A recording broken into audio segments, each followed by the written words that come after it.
So Kubrick had the guts to call out the entire world in 1961, but Lucasfilm can't even make a movie that isn't about someone we already know?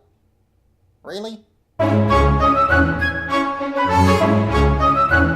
Hello everyone, Riley here, and today starts my second of two new series on this channel. This is called Does It Hold Up?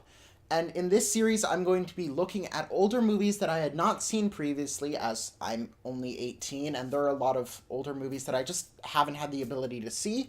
So I'm going to be looking at those movies and actually analyzing, do they still work today? Just looking at it through today's movie-making lens, does it still work?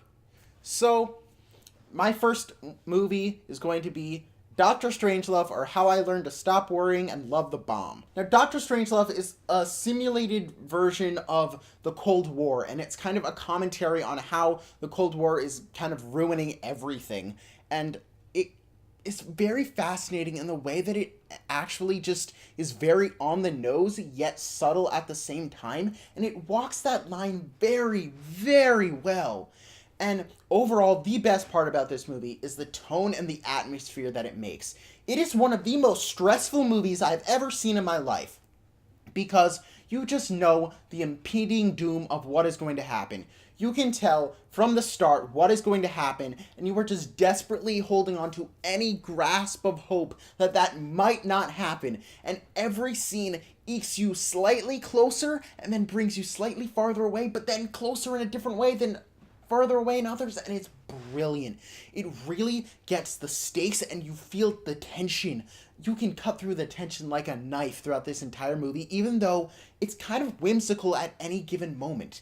The individual moments are very light, and it's kind of played for levity, but the overall story and the backing behind the individual scenes is very dark, and the kind of tonal juxtaposition works really, really well, and it ends up just being wildly entertaining because of it. Another thing that they do really well is the balance between the character decisions.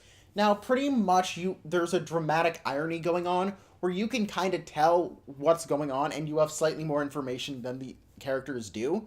So you can predict what's going to happen if they do different things, and you're just internally shouting at them, telling them to do one thing, and then they do the other. But in their own minds, they make it make just enough rational sense that you buy into it, that you would buy that people would actually do that in the situation. However, it's slightly irrational knowing what you know, but it ends up completely working because the balance, they walk that line brilliantly, which I have not seen that done equally as well in any movie ever. And the social commentary took a lot of risks, because this was in 1961, and just when the Cold War was starting to ramp up, and it does not pull back. It takes lots and lots of shots at everyone, and at every single side in this situation. And it kind of felt like a commentary on the overall scope of the world, not just from one individual perspective. I liked how it seemed less biased for country lines than I think it could have been. Another cool thing about this movie was seeing a lot of filmmaking techniques that originated in this film that I've seen parodied so much moving forward, such as the wide shot that zooms into a small piece of information or text that is used countless times in Airplane to more comedic effect, and I didn't realize that it actually started here, so that was kind of neat seeing.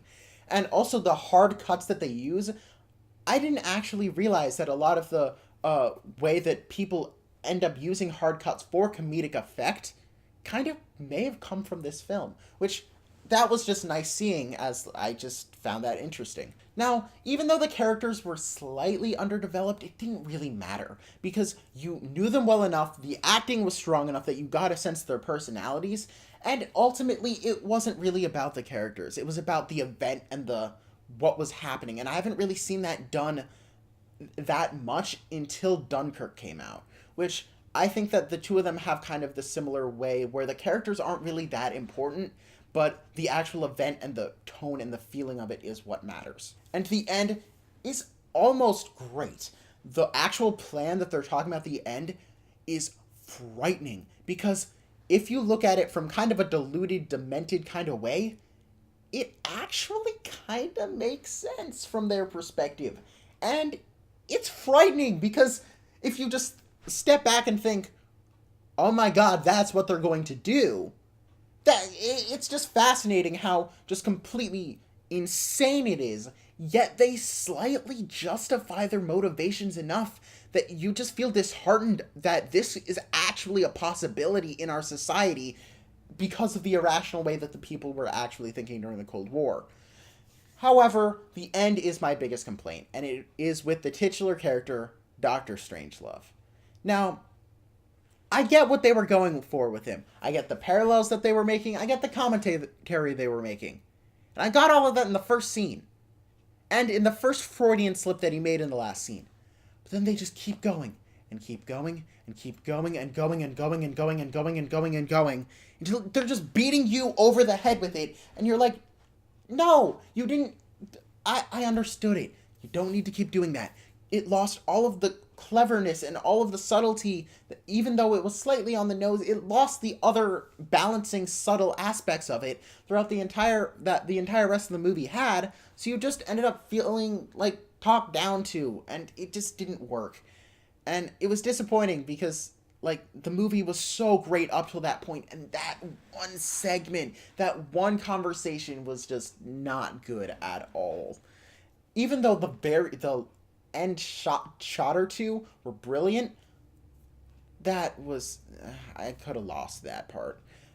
Now, this movie overall is fantastic. I completely say it holds up. Even if you get rid of the social commentary elements of the time, it's just a very engaging, very riveting film to watch. And it's just one of the best experiential films that I've ever seen in my life. And I definitely recommend, if you have not seen Doctor Strangelove, watch it immediately. So, that was the first episode of Does It Hold Up? My next one, which will be coming out shortly, is on Speed. And I know you might be thinking, that's not a classic. What are you doing? Well, it's kind of like, it's known as like a great 90s action movie. So I'm judging it as a 90s action movie.